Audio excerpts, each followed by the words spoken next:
بعد وقد قال الله تعالى في كلامه الكريم والفرقان المجيد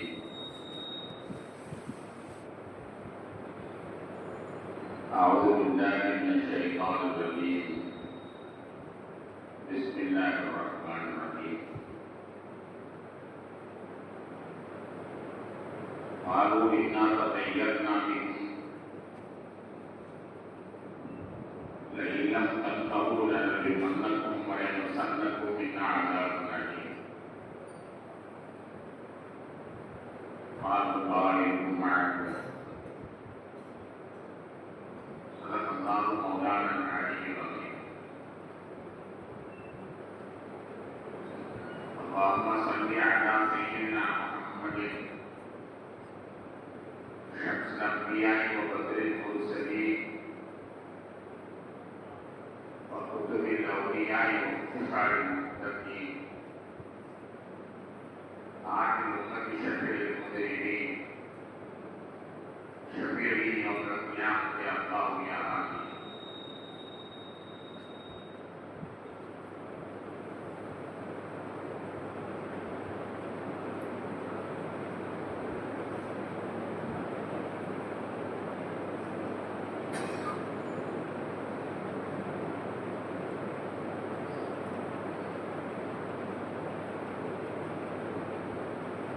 கணேசத்துக்கு இந்த மரியாதை குறித்தான பெரியோர்களே சகோதரர்களே,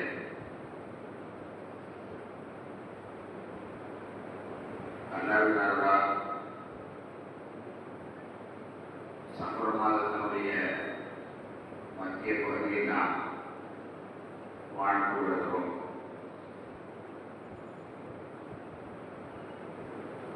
சஃபர் மாதம் வந்துவிட்டால் அடுத்த கண்மணி நாயகம் ஸல்லல்லாஹு அலைஹி வஸல்லம் அவர்கள் பிறந்த ரபியுல் அவ்வல் மாதம் வாழ இருக்கிறது என்று பெற்றுள்ள ஒரு மகிழ்ச்சி செய்தி நமக்கு ஏற்படுவதுடனே இந்த மாதத்தை பற்றி தொன்று நம்பப்பட்டு வந்த பீடை மாதம் என்பதாகவும் ஒரு சிந்தனை வந்துவிடுகிறது. அந்த பீடை மாதம் என்பதாக கருதக்கூடிய பழக்கம் என்று நேற்று ஏற்பட்டதல்ல. கண்மணி நாயகம் ஸல்லல்லாஹு அலைஹி வஸல்லம் அவருடைய காலத்திற்கு முன்பிருந்தே அந்த அரபியர்கள் பழகிய பழக்கங்களில் ஏற்பட்டது. அதை அங்கீகரித்து அல்லாஹ் தஆலாவும் அவருடைய பழக்க வழக்கங்களுக்கு ஏற்ப அல்லாஹ் ஒரு 4 மாதங்களை கண்ணியமான மாதம் என்பதாக அறிவித்தார்.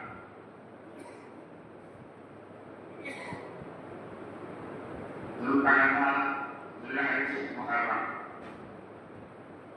ஆகிய 3 மாதங்களையும் கண்ணியமான மாதம் என்றும், ரஜப், முரஜப் அது ஒரு கண்ணியமான மாதம் என்றும் அல்லாஹ் அங்கீகரித்தார். இந்த மாதத்திலே விசேஷம் என்றால் அடிக்கடி நடக்காது. அரபியர்களிலே தன் தந்தையை கொலை செய்வதை பார்த்தாலும் கூட தலையை கொப்புற போட்டுக்கொண்டு கோபமான இருக்கிற அவனை பார்த்து கோபமான ஒரு வார்த்தையை விட்டு பேச மாட்டார். அந்த மாதத்துடைய கண்ணியம் அவருடைய மனதிலே அவ்வாறு நிரப்பி இருந்தது.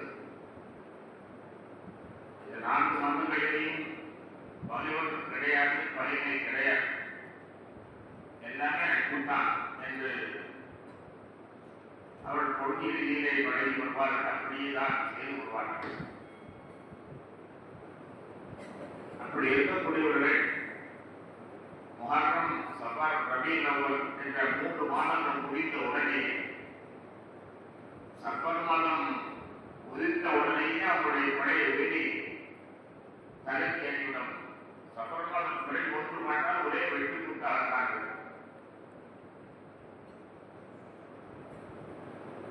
3 மாதங்களாக பகைமையாக அண்ணன் தம்பியாக இருந்தவர்கள்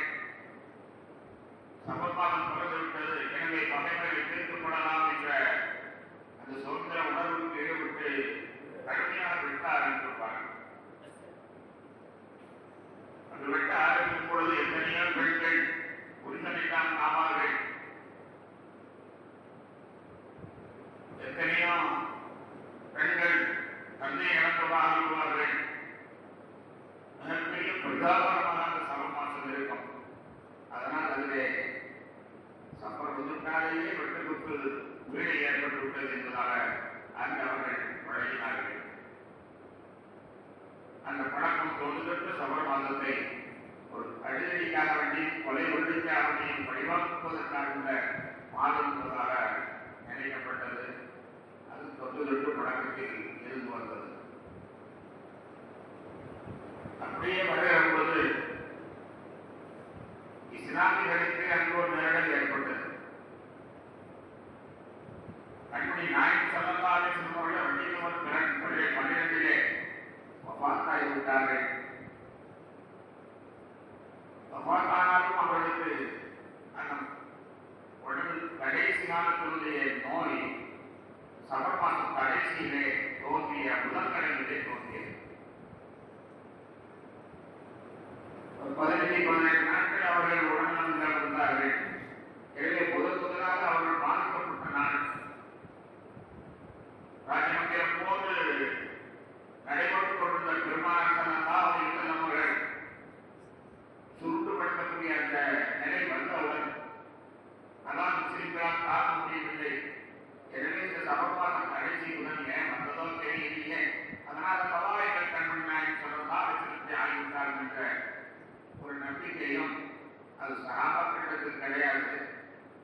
எப்படியோ ஒரு தீய பழக்கமாக வந்து சேர்ந்து விட்டது. எனவே சபர்மாதம் வீடு என்பதற்கு இது சக்தி ஊட்டக்கூடியதாக பிரஸ்பயங்களாகி அதே கீழே தொடர்ந்து இருக்கக்கூடியதை பார்க்கிறோம். அல்ஹம்துலில்லாஹ் இப்பொழுது அந்த வீடு என்பது ஓரளவு வணங்கிவிட்டது மக்களிடத்தில். சபர்மாதத்தை யார் வீடு இப்பொழுது யாரும் கருதுவதாக தெரியவில்லை. பழக்க வழக்கங்கள் மாறிவிட்டது. சபர்மாதத்திலே திருமணத்தை தாராளமாக வைக்கிறார். வரக்கூடிய ஞாயிறு கூட என்னுடைய மாணவர்களுடைய வாழ்வு கல்யாணம் பத்தலப்பூர் வரை போக வேண்டியிருக்கிறது. சென்ற வாரம் கூட இதே சபர் மாதம் தான் நம்முடைய தமிழகத்தினுடைய பேச்சாளர்கள் குருராஜி அபுதாரிகள் அவர்களுடைய மகனுக்கு பிரபலமான ஒரு திருமணம் நடைபெற்றது. சேலத்தில் அதற்கு போக வேண்டிய சூழல் ஏற்பட்டது. ஆக எல்லா நாட்களை போன்று இந்த நாட்களையும் திருமணங்கள் வைக்காக அறிவித்துவிட்டார்கள், நல்லதாக இன்று வைக்காக அறிவித்துவிட்டார்கள். யாரும் அதை பிழையாக கருதுவதில்லை. இருந்தாலும் சபர் பிழை என்பதை மனிதர்களுக்கு அகற்றப்பட வேண்டும். இதை பற்றி நாயகம் ஸல்லல்லாஹு அலைஹி வஸல்லம் சொல்வார்கள், லா அக்வா வலா தீரத வலா ஹம்மத வலா ஸப்ர பில் இஸ்லாம்.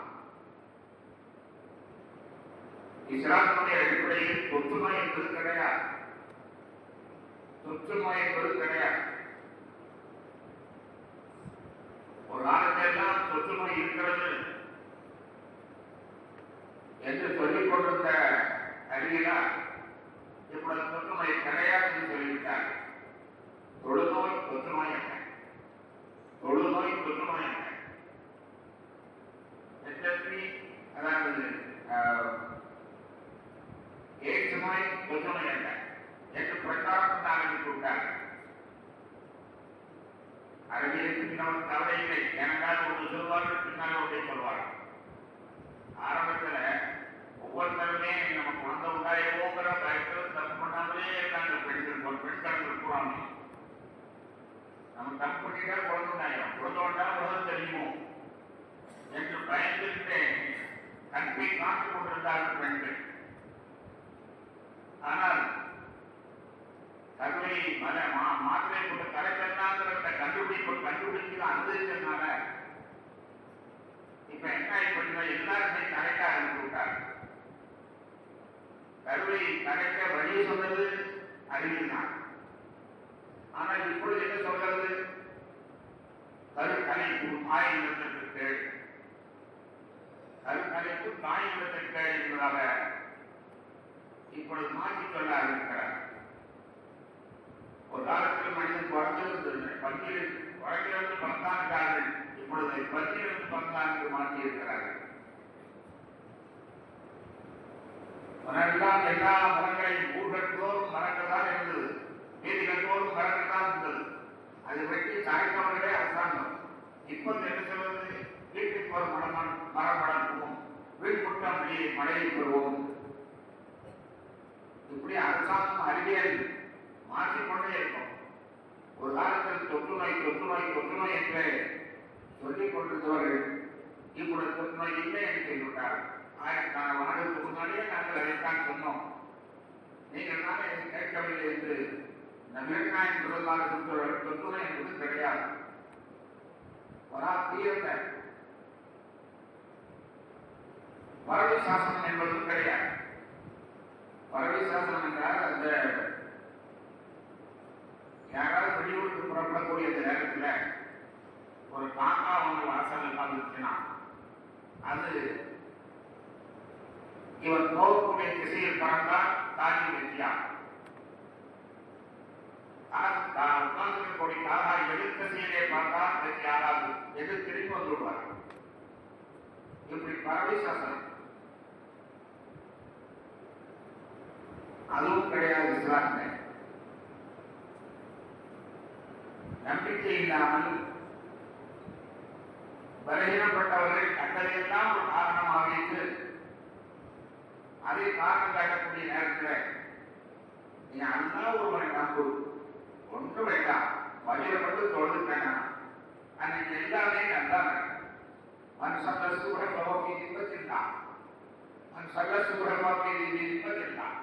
சுப தொழுதல் நானே அல்லாவுடைய பொருட்களாக ஒன்னு அல்லா பாதாடுறான். சுப தொழுது விட்டால் நம்மளுக்கு சீவது கிடையாது. ஆனால் தெரியாதனமாக காக்கா பறக்குது, ஆனால் அந்த செய்தி வெற்றியாகும் என்று அந்த காலத்தில் நினைக்கிறார்கள். பெருமாள் சமதாரத்தோடு ஒழித்திருக்கார்கள். அதுவும் கிடையாது.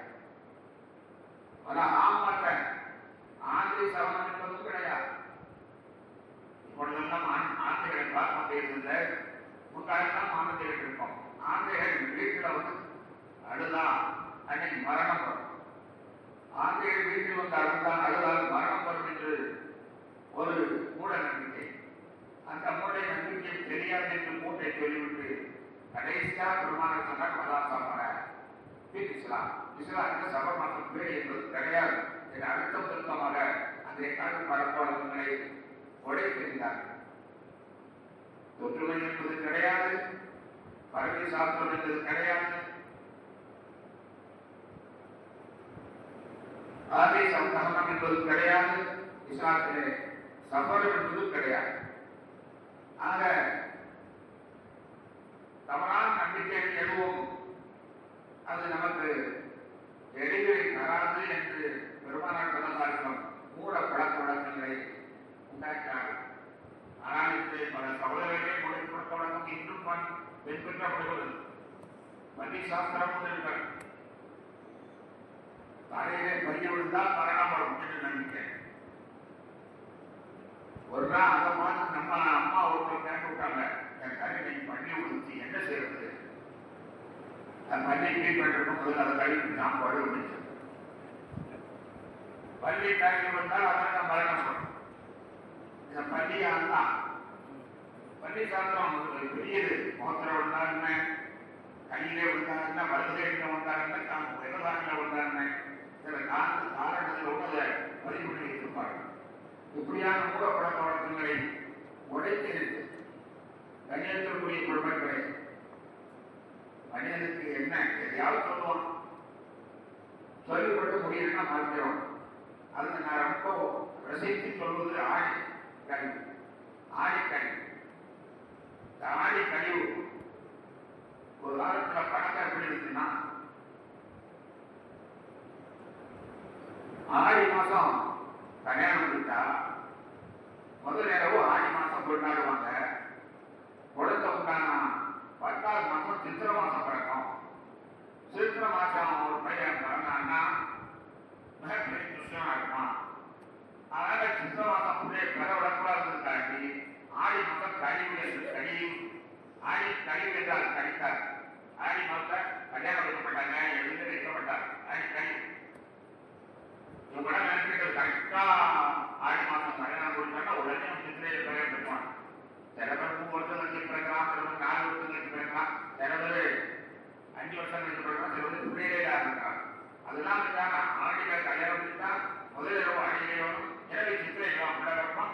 துஷ்டன், சித்திரபரத்தில் பிறந்த துஷ்டன் என்பதாக அப்படி ஒரு கொள்கை வச்சு ஆடி கழிவுண்டார். ஆடி கழிவு சொன்ன உடனே ஆடி மாசம் யாரும் கல்யாணம் வைக்கிறது இல்லை. கல்யாணம் வைக்கிறது இல்லைனால நகையெல்லாம் விலை குறைய ஆரம்பிச்சு, சேலையெல்லாம் விலை குறைய ஆரம்பிச்சு, யாருமே கல்யாணம் வைக்கிறது இல்லை. கல்யாணம் முகூர்த்த நாள் இல்லாதனால விலையெல்லாம் குறைய ஆரம்பிச்சு, வெளியெல்லாம் குறைய ஆரம்பிச்சோடனே இப்ப எப்படி தலையெல்லாம் மாறிடுச்சுன்னா ஆடி மாசம் சேரணும்னா நமக்கு விலை குறைச்சலா இருக்கும். ஆடி கழிவுனா விலை குறையும். அவர்கள் துஷ்டனை பறக்கக்கூடாது சொன்னாங்க. கடைசியில் இப்போ ஆடி என்பது விலை குறைவுள்ளதாயிடுச்சு. அதனால சேவை எடுக்கிறியா அடிமாசம் எடுத்துருவோம், தங்கம் வாங்குறியா அடிமாசம் வச்ச ஆடி கழிவு இருக்கு. இந்த மாதிரி விலை குறைவுள்ள நாளாக ஆகி அது இப்போ பெருமாயிடுச்சு. ஆடி மாசம் தான் விலை கடைகள்லாம் கூட்டமா இருக்கு. ஆடி கழிவு கடித்தாரு. ஆனால் இப்பொழுது ஆடி மாசம் தான் கடைகள் கூட கூட்டம், எல்லா கடைகளையும் தள்ளுபடி. அதிகமான அளவுக்கு கடைகளுக்கு கடைத்து நிறந்து வருகிறது. எப்பொழுது சொன்னால் ஆடி மாதத்தை கொண்டாடக்கூடியவர்களா ஆகிவிட்டார். இப்படி கதைகளாக இருக்கக்கூடியவர்களாக இருப்பதை பார்க்கிறோம். கடையக்கூடிய பெருமக்களை அல்லாஹ் தஆலா திருக்குர்ஆனை விட இந்த மூட பழக்க வழக்கங்களை பற்றி சொல்லுவான். ஒருவர் வரும்போது நல்லது நடந்துட்டான், நான் என்னால நடந்துச்சுன்னு சொல்லுவான். ஒருவர் வரும்போது தீமை நடந்தா அந்தாரால் தான் வந்து சொல்லுவான். இது உலகம் தோன்றியதிலிருந்து இருக்கிறது என்று செய்தனா மூசா அலைஹிஸ்ஸலாம் அவருடைய வரலாற்றை பற்றி சொல்லுவான். மூசா அலைஹிஸ்ஸலாம் பிறவனுக்கு அல்லாஹ்வை பற்றி சொல்ல வந்தார்கள். அல்லாஹ்வை பற்றி சொன்னார்கள். சொல்லும் பொழுது அவங்க ஏற்றுப்படல, எதிர்மறையாக வேலை செய்ய ஆரம்பித்தாங்க. எதிர்மறையாக வேலை செய்ய ஆரம்பித்த உடனே அல்லாஹ் பல சோதனைகளை கொடுத்தான். என்ன சோதனையா நம்மளால தாங்க முடியாது. என்ன சோதனை தெரியுமா? தானியங்களை எல்லாம் வெட்டுக்களை வந்து வெட்டி கூட சேர்க்கணும். ஒரு தாண்டி கூட வராது. ஒரு நெல்லு குவியலை போட்டிருந்தால் அந்த புறம் கல்லா மாறிடும். அதே மாதிரி வெள்ளம் ஒவ்வொரு வீட்டிலையும் வீட்டினுடைய மனித நிற்கிற கருத்தோட வெள்ளம் இருக்கும். அதே மாதிரி சாப்பாட்டை திறந்து பார்த்தா உள்ள தவறா போயிடும். அந்த வெள்ளமும் சாதாரண வெள்ளமா இருக்காது, ரத்தமா இருக்கும். இப்படியான பல 9 சோதனைகளை கொடுத்ததாக அல்லாஹ் குர்ஆனிலே சொல்றாங்க. அந்த சோதனைகளை கொடுத்தாங்க. சோதனைகளை கொடுத்ததன் காரணம் அவன் அல்லாஹ்வை மறுப்பதன் காரணமாக. ஆனா அவங்க என்ன சொன்னாங்கன்னா, விதாஜாத்தும் ஹசனத்தும் காரணமாக ஏதாவது நல்லது கிடைக்காது எங்களால் வந்து சொல்லுவாங்க. உயிர் துதிவும் செய்யட்டும் எத்தனை மூசாமம் அளவும் மூசாவை கொண்டு சலனம் பார்க்க ஆரம்பித்தார்கள். இந்த மூசா என்னைக்கு இருந்து கொண்டானோ அன்னையிலிருந்து எங்களுக்கு அழிவுதான். மூசா ஒரு துர்மனிதன். அந்த மனிதன் வந்ததுதான் எங்களுக்கு அழிவு வருவது. உண்மை காரணம் என்ன? அவங்க மறுத்ததுனால வந்தது. ஆனா மூசா அலைஹிஸ்ஸலாம் அவருடைய உடனுடைய ஈமா கொண்டவர்களான் வந்தனா துஷ்டம் பிடித்து வந்துட்டானா என்பதாக அவர் சொல்ல ஆரம்பித்தார். இன்னொரு வரலாற்று அல்லாஹ் குர்ஆனிலே சொல்வான். நபி ஈசா அலைஹிஸ்ஸலாம் அவர்கள் தான் செல்ல முடியாத இடங்களுக்கு தன்னுடைய தூதர்களை அனுப்புவார். அப்படி ஒரு தூதரை அனுப்பிய பொழுது அந்த தூதர்கள் ஒரு ஊருக்கு வந்து அல்லாஹ்வை பற்றி சொல்கிறார். சொல்லும் பொழுது சொன்னாங்க, நீங்க வந்ததுனாலதான் எங்க ஊருக்கு முசீபத்து பிடிச்சிருச்சு. ஆளுக்கு இன்னா சத்தையாக்கா அமைக்கும். உங்களையெல்லாம் நாங்கள் முசீபத்தா கருதுறோம். உங்களையெல்லாம் நாங்கள் துர்த்தகமாக கருதுறோம். என்ன நட்டவுள்ள வென்று கொண்டிருக்கும். இனிமேல் இந்த கண்ணாதுமா சொல்லாம சொன்னீங்கன்னா உங்களை கல்லால் எழுதி கொண்டு விடுவோம். அது மட்டுமல்ல வரை வசந்தக்கும் அதாவது அணி கடுமையான வேலையை வந்து சேரும் என்பதாக அவர்கள் மிரட்டினார்கள். வரலாற்றில் என்ன சொல்கிறார்? துத்தன் ஒரு மனிதன் தான் உதாரணமா ஒரு கும்பல வந்தான், குறுக்க போனான், அவன் காரியம் கேட்டு போனான். இவ்வளவுதான் குறுக்க போச்சு அடிப்பது, இவ்வளவுதான் காரியம் கேட்டு போனது. அவளுக்கு அவனுக்கு என்ன சம்பந்தம்? அதே மாதிரி இவர்களால் எங்களுடைய ஊர் நாசமா போய்விட்டது என்பதாக சொல்ல ஆரம்பித்தார்கள். அப்பொழுது அல்லாஹ் சொல்வான், அதா காயிருக்கும் என்னடா உங்கள் உங்களோட கன்னியாகுமரி இது போன்று அறிவுக்கு பொருத்தமில்லாத காரணங்களை நாம் எடுத்துக்கொள்ளக்கூடாது. இஸ்லாத்தினுடைய அடிப்படை அமைப்பே தான் அல்லாஹ் ஒருவனை தான் நம்ப வேண்டும். நல்லதை செய்வதும் அவன்தான், தீமையை செய்வதும் அவன்தான். ஒரு நன்மை வர வேண்டுமானால் அல்லாஹ்வினால் வர வேண்டும், ஒரு தீமை வர வேண்டுமானால் அவனால் தான் வர வேண்டும். அவனல்லாது எந்த நன்மையும் ஏற்படாது தீமையும் ஏற்படாது என்ற அந்த கொள்கையிலே புரியாக இருக்கிறது. ஆனால் அந்த நிலையில் இருக்கிறார்களா என்றால் இல்லை என்றுதான் சொல்ல வேண்டும். சாதாரண மனிதர்களை பார்த்தா ஒரு அம்மா வந்து அதற்கு நீ பூரான பார்த்துட்டேன், என்ன ஆகும் தெரியலையே, பூரான பார்த்துட்டேன், பூரான பார்த்துட்டேன், பூரானை பார்த்துட்டாங்க. அது ஒரு குற்றம். அவருக்கு ஒவ்வொருத்தருக்கும் ஒரு இயக்கம், ஒவ்வொருத்தருக்கும் ஒரு இயக்கம். பூராணத்தை பார்த்துட்டேன், என்ன ஆகும் தெரியல, நீங்க என்னமோ நடக்க போகுது, அதனாலதான் பூராணம். இன்னொருத்தவங்க தேவை பார்த்தாங்க, தேவை பார்த்துட்டேன், அதனால என்னங்கிறது கொண்டு வருவதா சொல்ல ஆரம்பித்தாங்க. அப்படி சொல்லி கேட்கும் செய்வாங்க. சில பேர் நம்ம ஆப்பரேஷனா போகும்போது ரயில்வே கேட்டு கூட்டிட்டா போகணும். இன்னைக்கு காரியம் கேட்டு வரும்போதே ரயில்வே கேட்டு போடுறாங்கன்னா முடிச்சு இன்னைக்கு காரியம். அவன் நம்பிக்கை, அவன் நம்பிக்கை. அது எப்படி அந்த ரயில்வே கேட்டுமோ அது உன்னுடைய வாழ்க்கைக்கும் சம்மந்தம் இருக்கும். ரயில்வே கேட்டு போட்டுச்சு அது அப்படித்தான் இருக்கும். அவன் பஸ்ஸாக லேட்டாக வருவான், பஸ் போயிடும், வாங்கி உட்பட்ட மாட்டான். பஸ் முதலே போயிட்டான், பஸ் முதலே விட்டு அன்னைக்கு காலி விட்ட மாட்டார், தெரிவிக்கலாம் நாளைக்கு வரலாம் என்பதாக நினைக்கிறார். இது மாதிரி மூட பழக்கங்கள் இஸ்லாமில் இன்னும் நிறைய இருப்பதை நாம் காண்கிறோம். ஆனவன் குடும்பம் போயிட்டான், அவனால்தான் நமக்கு வந்ததே இருக்கு. ஒரு சமயத்துல ஒரு அம்மா எங்கிட்ட தேவையை கொடுத்து அனுப்பினாங்க. ஒரு தேவையில நல்லா கொஞ்சம் 2 டீக்கு போட்ட மாதிரி தேவையில கொடுத்து அனுப்பி அதுக்கு எந்த அடிப்படையில் உள்ள சுவரில் இது இருந்துச்சு. எவ்வளவோ செஞ்சு வச்சிருக்கான், இது என்ன நீங்க மாற்றி சொல்லுங்க, அது ஓடி உள்ளது செய்ய முடியுங்கன்னு சொல்லி ஒரு கிட்ட ஒரு தேவைதான் கேட்கல. இந்த ஒரு இல்லை, நீங்க கவலைப்படாதீங்க, தேவையை கொடுத்து அனுப்பி ஏதோ முசீபத்து இதை நீங்க பார்த்து எனக்கு அனுப்புங்கன்னு சொல்லி அனுப்பிட்டாங்க. எனக்கு வழக்கமான வீடு தான். அப்ப நான் நேரடியே போனேன். என்னம்மா என்ன ஆச்சு, இதை இந்த நேரம் இருந்துச்சு, என்ன இருந்துச்சு அப்படியா, என்னமோ தெரியல, யாரோ வச்சுட்டாங்க, சக்கரத்தியா வச்சுட்டான், அதனால நான் என்ன ஆகுதோ தெரியல, ரொம்ப பெரிய செய்கிற மாதிரி இருந்து இதை முடிச்சு கொடுத்துருங்க. அப்ப கொஞ்சம் பார்க்கணும்னு எனக்கு புரிஞ்சிச்சு. அந்த வீட்டை ஒரு வேலைக்காரி, அந்த வேலைக்காரி தேவையை திருடுவது பழக்கம், தேவையை சீனினா திருடுறது பழக்கம். தேவையை திருடும் பொழுது முதலாளி அம்மா வந்துட்டான். வந்தவங்க அவர்த்திக்கு மேல வச்சுட்டு தப்பிச்சு ஓடி வந்துட்டான். ஆனா அங்க வச்சது அவன் மறந்துட்டான். எத்தனை மாசம் ஆட்கள் விட்டது, தேவையை திருடி இருக்கிறா, சீனியை திருடி இருக்கிறா. திருடிட்டு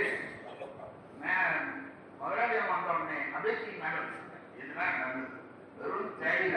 ஆனா அந்த தேவைக்கு இவங்க கற்பனை கட்டுறாங்க, ஏதோ செய்யணும் விட்டுட்டாங்க, தேவையில செய்யணும் விட்டாங்க.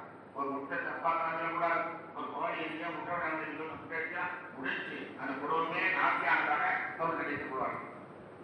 அதுவரை நிச்சயமா வந்து நடத்த. இந்த பழக்க வழக்கங்கள் தான் அறிவுக்கு நேர் எதிர்மறையானவர்கள். இது மாதிரி எல்லாம் ஒரு இஸ்லாமிய இடத்தில் இருக்கக்கூடாது.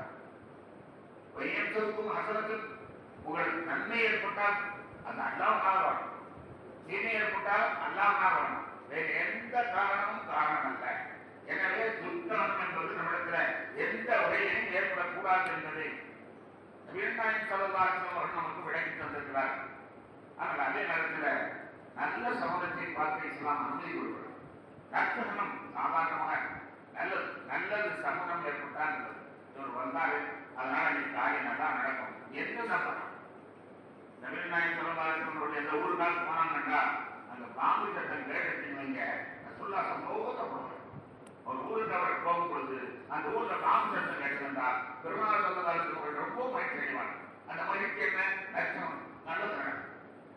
பாம்பு சட்டம் கேட்டோம், அப்ப நம்ம கதையை நல்லா நடக்கும் என்று பெருமாள் ஸல்லல்லாஹு பாம்பு சட்டம் என்ற நற்சோதத்தை அவர்கள் சிறப்பாக சொல்வார். பெருமாள் ஸல்லல்லாஹு நல்ல காரியங்களை அவர்கள் வரவேற்கிறார். கண்ணியத்துக்குரிய பெருமக்களே, சாதாரணமாக நமக்கு அதே எப்படி விளக்கி சொல்லப்படுகிறது. வீடு கட்டுவதற்கா ஒரு ஞாயிற்றுக்கிழமை கட்டலாம். அல்லாஹ்வுத்தாலா உலகத்தை படைக்க துவங்கியது ஞாயிற்றுக்கிழமை. அதனால வீடு கட்டுவதற்கா ஞாயிற்றுக்கிழமை நல்லது. அதே திங்கள் எல்லா நல்ல வரைக்கும் உள்ளது. தமிழ்நாட்டு சொல்றாங்க நாம் பிறந்ததும் திங்கக்கிழமை. நான் வழி எனக்கு வழி என்னை பெரியவர்களாக ஆக்கினதும் திங்கக்கிழமை. நான் மக்காவிலிருந்து மக்காவிலிருந்து மதினாவிற்கு பயணமானதும் திங்கக்கிழமை. அதே மாதிரி மதினாவை சேர்ந்ததும் திங்கக்கிழமை. அதனால நான் திங்கக்கிழமை நோன்பு வச்சுக்கிட்டே இருக்கேன். சுல்லாய் வந்தாலும் திங்கள் நோன்பு வைப்பாங்க. காரணம் கேட்டதற்கு நான் பிறந்த நாள் கொண்டாடுறேன். வார வாரம் கொண்டாடுகிறேன் என்று சொல்லத்தாலும் அவர் திங்கக்கிழமை விட சிறப்பான நாள்.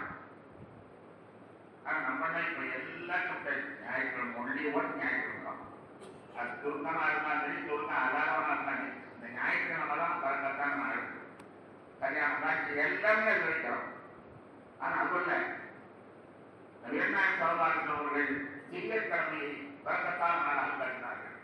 அதே போன்றே கல்வி போன்றவைகளுக்கு ஆரம்பிப்பது புதன்கிழமை கல்வி ஆரம்பிப்பு சிறப்பு என்பதாக பெருமக்கள் நமக்கு விடை காட்டுகிறார்கள். பிரயாணம் போவதாக இருந்தால் தமிழ்நாடு சொல்வதாக வியாழக்கிழமை புறப்படுவார். பிரயாணம் போவதாக இருந்தால் வியாழக்கிழமை சிறப்பான நாள். திருமணம் என்பதாக இருந்தால் வெள்ளிக்கிழமை சிறப்பான நாள். தமிழ்நாடு சொல்வதாக வெள்ளிக்கிழமை திருமணம். நம்ம வெள்ளிக்கிழமை தான் ஆரம்பம் வச்சுருக்கோம்.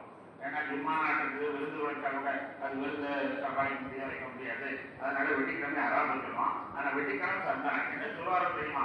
வெள்ளிக்கிழமைக்கு வரும்போது 2-in-1 2 மணிக்கு ஒன்றா விழுந்து வந்தா சந்தோஷம் வைப்பாங்க. வெள்ளிக்கிழமை வரும்போது 2-in-1 2 மணிக்கு ஒன்றா விழுந்து வந்தா சந்தோஷம் என்ன சொல்லுவாங்க. ஜும்மாவுக்காக ஒரு குறிப்பு இருக்குது. அந்த குறிப்போட இந்த குறிப்பை சேர்த்து குடிப்போம்னா சந்தோஷம். அது சுந்தரத்தி என்பதாக சொல்வார்கள். அப்படி வெள்ளிக்கிழமை திருமணத்துக்கு சிறப்பானதாக நவீன சொல்லி தருவார்கள். இப்படியான நல்ல சதனங்கள் எதுவாக இருந்தாலும் சரி அது நாம் அவைகளை வரவேற்கலாம். துச்சமங்கள் எவைகளாக இருந்தாலும் அதை நாம் முற்றிலுமாக தவிர்த்துக் கொள்ள வேண்டும். அல்லாஹ்வின் அருளால் இந்த சஃபர் மாதம் நடந்து வந்தது. அந்த ரசூலுல்லாஹி ஸல்லல்லாஹு அலைஹி வஸல்லம் அவர்கள் பிறக்க போற நாள் வருகிறது என்ற ஒரு பெரும் மகிழ்ச்சியை மற்றும் தரக்கூடிய ஒற்றை மகிழ்ச்சியை தரக்கூடிய ஒரு பெரும் மாதமாக இந்த மாதத்தை கருத வேண்டும். அல்லாஹ் அந்த நாளை மிக சீக்கிரமாக சிறப்பான அந்த வசந்த மாதத்தை எல்லாம் சீக்கிரமாக நம்மளுக்கு தந்தல் புரிவானார் என்று கேட்டு நிறைவு செய்கிறேன். வானத்து தாவான நன்றி இருந்தா இருப்பின் ஆளுநர் அஸ்ஸலாமு அலைக்கும் வரஹ்மத்துல்லாஹி வபரகாத்துஹு.